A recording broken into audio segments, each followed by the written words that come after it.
All right. Hello, everyone. We're going to get started in a moment with this. That's wacky. Give me 1 second. Let me just click on. No. There we go. Perfect. All right. Before we get started, quick little announcement. As you all know, the logo challenge ended last week. So we have picked a winner for the new logo.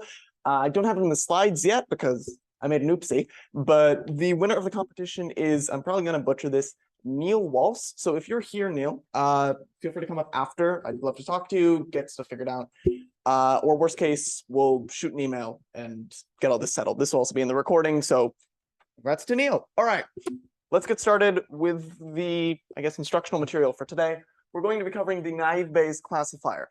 So a bit of reference, I'm going to get into this in a bit as well. It's a classifier based off of Bayes' theorem, which all of you may or may not know. Hard to say. It's generally pretty simple, but most of this is going to be focused on the math behind this, in case you don't know, because if you don't know the math, you're not going to get the classifier whatsoever. And generally speaking, in terms of how this is used, it's primarily used for text, although you can do other uses for it, such as doing stuff with tables. So all that will be covered in this. We're going to have an example at the end doing it by hand. Generally pretty simple. All right, let's get to it. So most important thing we need to start with is just simple probability. So what's the likelihood of pulling a marble out of the bag? All of you probably know this, but just to double check everyone's understanding, assume that we have 10 marbles in a bag. 3 of them are red, 4 are blue. That doesn't show up well. 2 are green, and the last is purple. What's the likelihood you pull the purple marble? Anyone? This is meant to be simple. Yeah. 1 in 10. Yeah, pretty simple. All right. What's the likelihood you pull the red marble, or a red marble? 3 out of 10. I don't think I need to ask people to do this. All right. What's the likelihood you pull a red marble, put it back, and then pull a purple marble?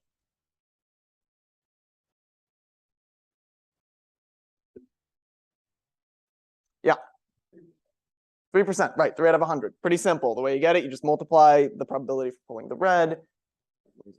Work. There we go. Probability pulling the red, probability pulling the purple. Really simple. All right. This gets us to Bayes' theorem. Bayes' theorem is basically is the easiest way to calculate conditional probabilities. It's used for relating one to another. Conditional probabilities are, of course, probabilities based off of something else that happens. So events that aren't independent or aren't disjoint, one thing happens that inherently affects the probability of another one happening. So a bit of background, Thomas Bayes invented Bayes' theorem. He lived in the 16th century in England, was a philosopher, a mathematician, a minister, and is basically what most well known for Bayes' theorem. The theorem is pretty simple. You got this, and fun fact for you, it was actually published after he died. He didn't want it published. And so it was published, I think by, I don't remember who published it, but it was published in the year 1763.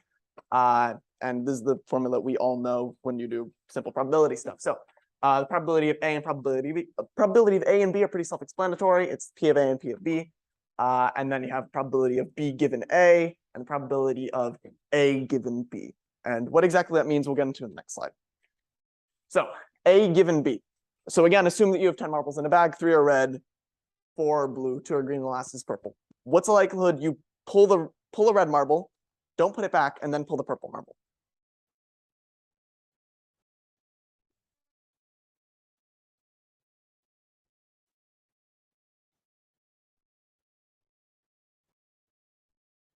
Feel free to use a calculator, by the way.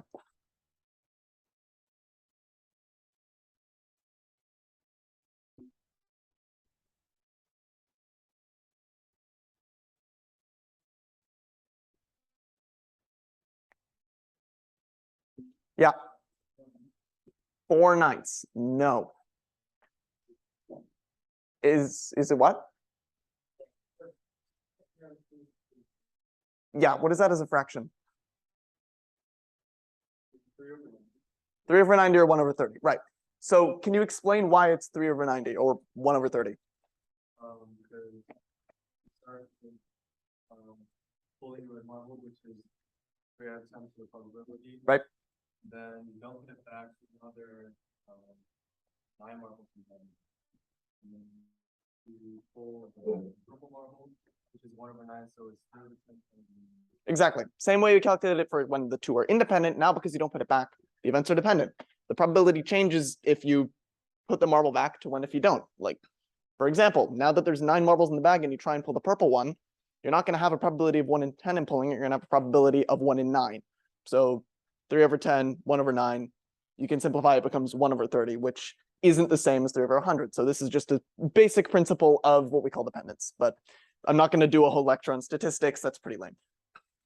Okay, so now next thing we basically just want to determine what is likely to occur. And this is a, I don't know, multiple choice question for you. It's pretty simple. How do you find the probability of 2 unrelated sequential events? Do you A, add probabilities, B, multiply them, C, read the tea leaves, or D, none of the above?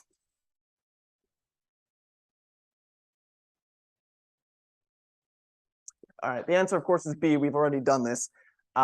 It's the same as pulling marbles out of a bag. In this case, if the events are related, unrelated, you want to calculate the probability of the entire system occurring by multiplying the independent events. You don't add them because you're going to run into a case where you have a 90% chance to do something, a 90% chance to do something, and a 1 in a million chance to do something versus 30% every time.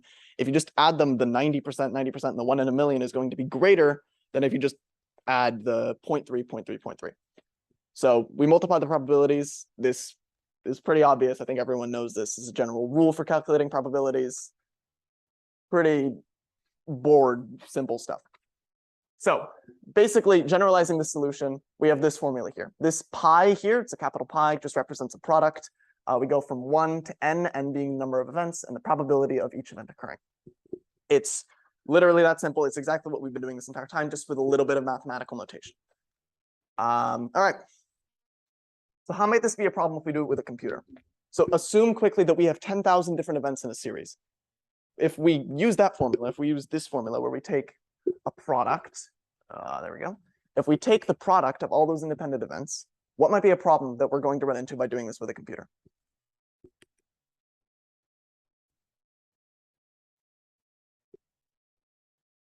Feel free to discuss this as well. This is not a, yeah, back there.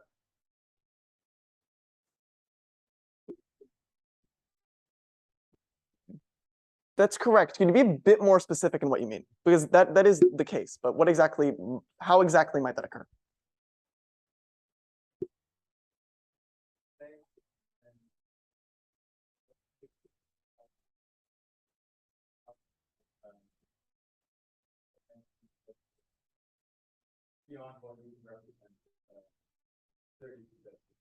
Right, exactly. So even if you have like a very, very likely event with an infinite number of events, the probability of those occurring in series approaches 0 because it's multiplying a bunch of fractions together. It's same thing if you multiply a third and a third, you're going to get 1/9. And if you multiply it by a third again, you're going to get 1 over 27. Same thing happens if you do it for 99 over 100 because it's less than 1, it's going to approach 0.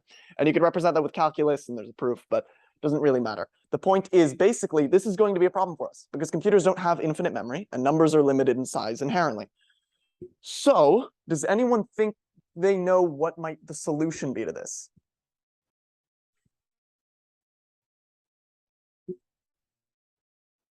Feel free to discuss this as well. This might not occur naturally to a lot of you or any of you, and we'll cover that in the next slide. Why?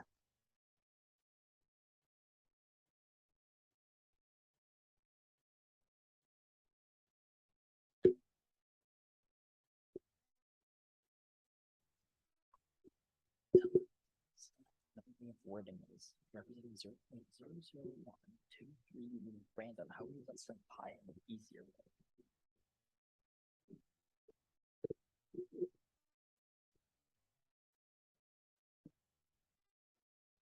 All right. Any ideas? Yeah.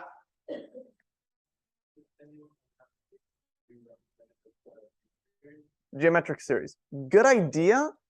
Not exactly right, though. There's a much easier solution that you're probably overlooking. Any other ideas? All right, the solution's pretty simple. You just want to take the logarithm. The log makes it really nice in the way that because all of these are going to be fractional, all the logs are going to have real event space numbers. So if you take the log, let's say base 10 of 0.1, you're going to get -1. If you're going to do it of 0.01, you're going to get -2. So because we're going to have whole numbers or numbers that are significantly smaller, they probably that are not as fractional, we're going to have less of an issue of a memory underflow. Additionally, it makes it nice because we don't actually need to take the product of these. We can just do a sum because logarithms are nice. And it's just a property of logarithms. I'm not going to go into a proof. That's lame. But because we're using logs, we can just do the sum of the probabilities instead of the product. Makes it a lot easier in computation as well, because then you avoid the issue of underflow entirely. So log probabilities, when you're calculating a lot of stuff, saves you memory, it saves you time because you're doing summation, not multiplication. Generally, use log probabilities. From here, we basically have everything we need to represent the naive Bayes classifier. It's, okay, this looks like a bit of a mess, but I'll quickly go over what everything means. We're going to be starting with the log probability over here. So we already covered this in the last slide. This is just the logarithm of the probability of x given that it is in a specific class. The class in this case could be, if you're talking about movie reviews, like we're going to do an example with that in a second, is it a positive review of the movie or is it negative? If you're looking at you can do this with different types of documents as well. Is it a receipt? Is it a script? Is it a book? Basically the probability that x belongs to that class. So is this data point or this body of text belonging to this general rule based off of the data? So that's why it's a classifier, because you're looking at specifically, oh my God, what happened? Weird. All right, that's fine. We're going to be looking specifically at just different classes. Thank you. So, gosh. So because we're looking at the probability of x occurring within a specific class, we're going to be doing that log probability we covered in the last slide, and then multiplying that by the probability of the individual class. This you get from your training data, basically recording the number of occurrences of, let's use movie reviews again as an example, the number of times a positive review occurs, excuse me, in your sample data versus the number of times a negative review occurs in your sample. So the reason that it's called a naive Bayes classifier is because you're calculating the probabilities of these classes and by extension these here by counting. It's based off of your sample, it's not based off of a population. So it's naive because you're assuming that it adequately represents it. It's basically just a bit of statistical mumbo jumbo, meaning that you're able to classify stuff based off limited information. And the last piece here, the argmax, just basically means you're going to take the maximum outcome of this. So whichever class gives you the highest result is going to be the thing you classify it as. This classifier is also sometimes called, specifically for this, the maximum a posteriori or map decision rule. You don't need to remember that. That is completely worthless Latin. Basically, it just means that you're maximizing the posterior probability, which is this here, because it is non-dependent. So quick questions, because this is a lot of information. Yeah. Why, if it's a base logarithm? If you're using computers, generally I'd recommend to use log base 2, just because it's quick. Computers work in binary, and that allows you to represent it. But it doesn't matter what the base is. You could do natural log, you could do log of base 10,000. It really makes no difference because it's the nice thing about logarithms, again, it's a monotonic function, which means that it only increases.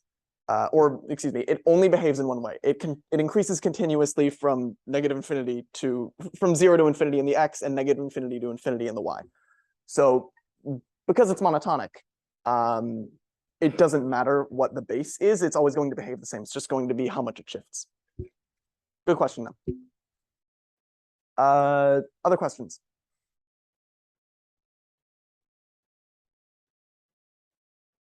All right. Again, sorry about all the math. This won't be nearly as much next week, but this week I felt it was really important to go over specifically this math, because otherwise understanding the classifier is a huge headache. Okay, so quickly let's do an example, because that'll probably help people wrap your heads around this. It definitely helped me when I was learning this. All right, let's say we have this data, specifically movie reviews. We're going to be looking at a balanced thing of sentiment. We're going to be dealing with 2 positives and 2 negatives for how the review is classified.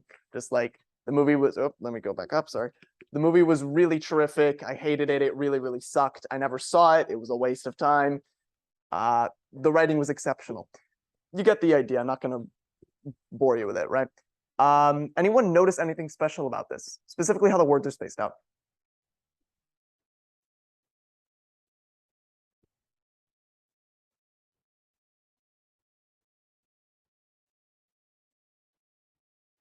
Yeah. Yeah, the punctuation's isolated, specifically because there's a few approaches to this. You can either lump punctuation with the last word it occurred with, or my preferred method is to separate the punctuation.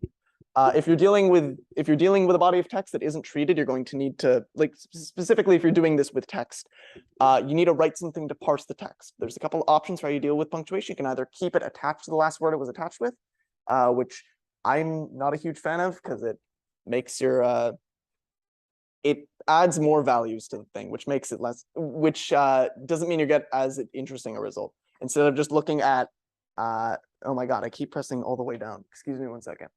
There we go. Thank you. So instead of doing a, lost my train of thought. Sorry. So instead of keeping it attached, keeping it separate allows you to multiply more probabilities together, which gets you a more precise result and one that is more interesting. There are methods for grouping it, for grouping individual words. It's called using bigrams, which is basically just treating every word like it's attached to another one. So it would be that movie was really, really terrific, exclamation mark. And then you do those counts, and you have to also do individual counts. But I'm not going to get into that. It's not really worth covering right now. So in this case, basically, we have a few pieces of information that we can disseminate from this library of text. So we have our two classes, the positive and negative. We have the number of words per class. You can count this. I'm also including the punctuation in this metric because it is separated. If I didn't have it separated, then it would, I think, for positive be 12. And for negative, I think would be 18. We're including it in this case. So positive has 15 words and negative is 23 words. These are going to be used to calculate the probabilities per class. And then the number of occurrences of each word per class, which I have mostly compiled over on this slide. So if we go look at the data here, you can basically just read through every occurrence of the positive sentiment and look for the word that. It occurs here and nowhere else, so it's counted as 1. And then for negative, that occurs twice. So then on this slide, we can see that positive has 1, negative has 2. Same thing for every other word. I didn't include it because otherwise it would have filled the entire slide, and that's not particularly interesting to look at. From here, what you do is divide the number of occurrences by the number of times that the size of the class. So in this case, you would divide positive by 15 and negative by, I think 23 is what it was there. Yeah, 23. And that gives you the probabilities for finding each word in each class. So what that looks like is basically fractional values that make no sense. In this case, I didn't actually do the log probabilities. You can, it doesn't make a difference. We're going to be working with really small examples because it's by hand, and that's just a pain in the ass. So as you can see here, that has a probability of like 1 in 15, movie has 1 in 15, was like 2 in 15, exclamation mark is like 1/5, et cetera, et cetera. And notice there are occurrences where it just doesn't happen. So was never is in the negative, terrific is never in negative, I hated, period, it, comma, sucked, wish, never. All of those aren't in the positive. So let's go through just a couple of simple examples here. How would you all classify this sentence? What a terrific movie. And for reference, if we're looking at the writing here, because I didn't include what or a, both occur in negative and positive the same amount. So specifically in what a waste and what a show. The probability for negative would be 1 in 23 for what and a, and then 1 in 15 for what and a for positive.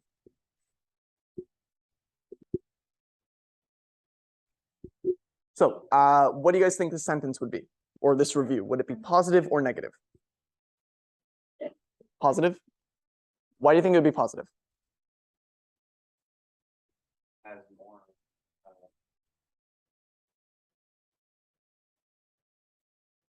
I forget the word. Sentiment. Right, it's more likely to occur. The score is higher just by multiplying all these together. In this case, you would be right. It's a positive sentence. Okay, now, what happens if we change the exclamation mark to a period? How would you classify this sentence?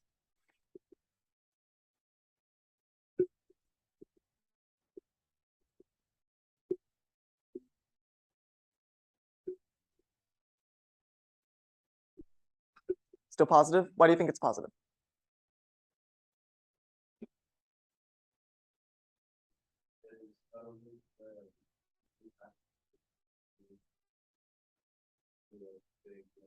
Sure, that makes sense. So the exclamation mark disappearing wouldn't have a significant impact on the end of the result. Any other ideas? How do you classify it? You can just say gut reaction. You don't need to do the math. These numbers are pretty small and incomprehensible, and I don't expect you to multiply them out. Yeah. First is, what really matters is the terrific part Mhm. of the sentence. And when it's looking at that movie was really and classifying most of those as negative, that might, I didn't actually calculate it, it might cause it to become negative. Mm-hmm. So All right, so maybe negative. Any other ideas? Yeah.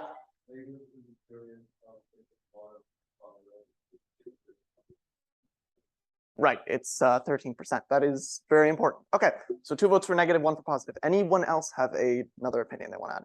This one's meant to be tricky. Yeah.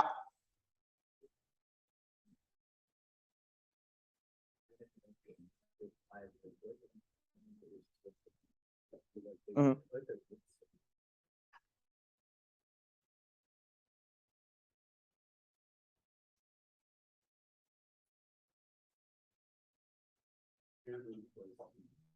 Right. So it depends in this case, what level of significance. Okay. So this is actually kind of a trick question. You can't say. And the reason you can't say is because they're both equal to 0. Can anyone see why they're both equal to 0?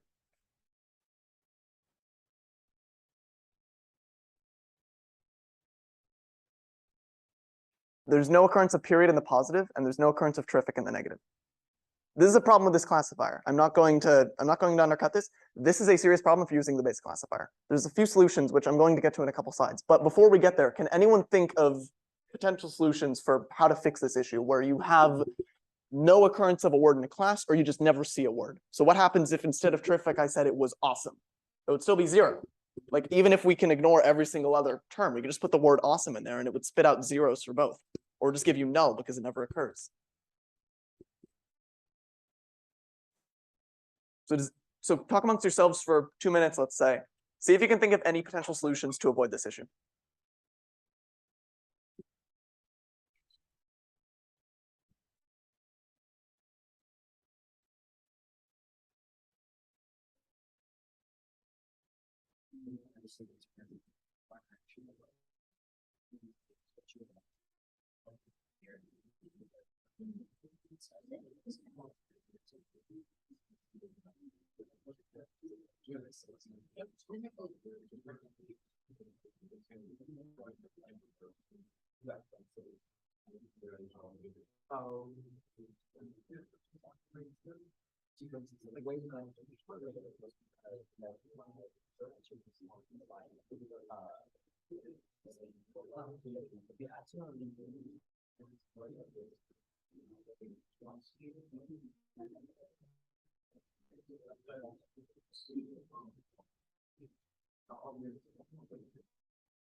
All right.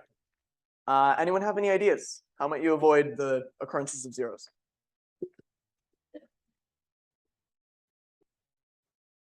Yeah. Add the new word to the class. How do you mean? So how do you mean? So like if using like the example I gave a minute ago, instead of having any of that, just have the word awesome. This would have the same issue as we have here because it's never seen it before. So how do you mean add it? Just like if you see it once. Yeah, put it like 1 out of 23. Okay, that could work. Any other ideas? so what you're saying is if it doesn't exist, give it a default value.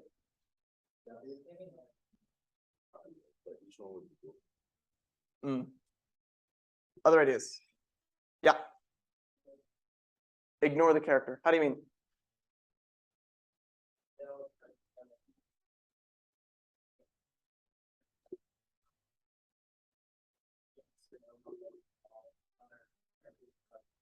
Mm-hmm. Okay, so what happens? So an extreme case, what happens if there's one, like the case where I just said awesome, that doesn't occur anywhere in the training data? How do you calculate that? If it's just a one-word thing, awesome, and that never occurs, you're gonna have the same thing if you ignore it. That's a good idea, though. That is a very solid idea. Other ideas? Yeah.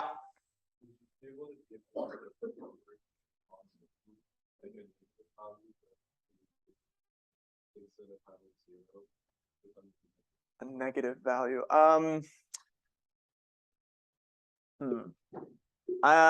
So assume that it isn't isolated in that case. What would happen if you had a whole bunch of other values, or even if you're doing a logarithm? What happens if you take a log of a negative number? So if here, let me draw this. Hold this. This won't really show up in the recording, but if you take a log of a negative number, it's a logarithm function is monotonic and it only exists when x is positive.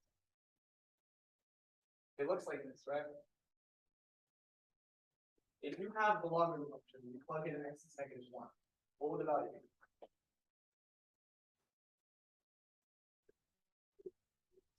Fundamentally, it just wouldn't exist, right? So, very good idea. Unfortunately, that doesn't work. All right. With that, thank you. There's basically two solutions to this, and most of the time you do them in conjunction.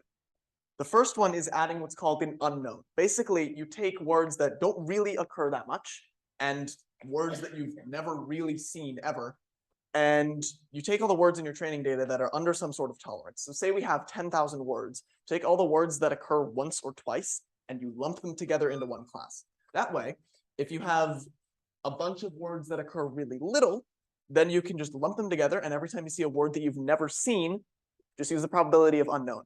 And that way you keep a probability that's generally larger, and you also solve the issue of never seeing words. And then you just take probability from lump sum. The drawback basically is that this makes your model less precise because you're losing a lot of the scope that you had before. So if you have 10,000 different words and you take all the ones that occur once or twice, those are really interesting to have because maybe those words are truly uncommon. If you just lump them all together, you're going to be losing a lot of that precision. And that can be potentially problematic depending on how you're classifying things. It actually does do this. This is a bit incorrect. It does fix problems for zero occurrences of words in other classes because if you, the way you create the unknown classifier is you do it for each class. So if you have, if we go back up to here. Oh my God, I did it again. Go back up 2 slides and present it. So if we go back up to here, and we look at and we take all the probabilities that are like less than 0.5, which doesn't really occur for the, or sorry, 0.005, which doesn't really occur for this because our library is so small. If we lump all of those together for each class, which is what you would do if you were training a naive-Bayes classifier, then it doesn't matter because the probabilities for each class depend on one another, or are different from one another because they depend on the class itself. So if we take, say, all of these and all of the other random ones, lump them all together into a single occurrence of an unknown, then we can avoid the issue altogether. So that is slightly incorrect. But the next solution still has a lot of value in applying. You want to basically do what's called add-end smoothing. Add-end smoothing is more or less just taking the way you calculate your probability and add a couple of constants that are always there. So you avoid the issue of having 0 probability because you're always adding 1 and dividing by something else. So in the case that you have a value that's 0, or for any value, you add n to every sample probability that you're calculating in the numerator, and then you divide by n times the size of the vocabulary that you have. So for every one of the words that we have in the earlier slides, that would be like 1 divided by 15 plus, I think, like 9 or something. Yeah, and there's also called Laplace smoothing. The equation's pretty simple. You take the number of occurrences for each word, you add the smoothing parameter. A lot of the time it's 1, so it's called add 1 smoothing. You divide it by n, which is the number of occurrences of the size or the number of words in your dictionary, or excuse me, the number of words in your text, and you add your smoothing parameter times the number of unique words that exist. And that gives you a new artificial probability. And this prevents all zeros. So if you've seen words that are really uncommon and can throw your sample off, you're going to want to add this smoothing algorithm, and that makes it more uniform. This comes at the expense of precision, again, because it makes your model have more uniform probabilities. And if you add something like a smoothing parameter of 100, you're probably going to have very, very uniform data. And that's not that's not very good for writing a predictor off of, especially if you want a clear decision boundary.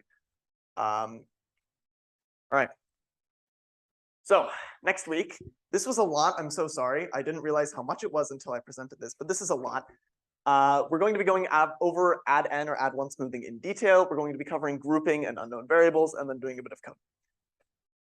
Yeah, so if you have any feedback or questions, please scan this.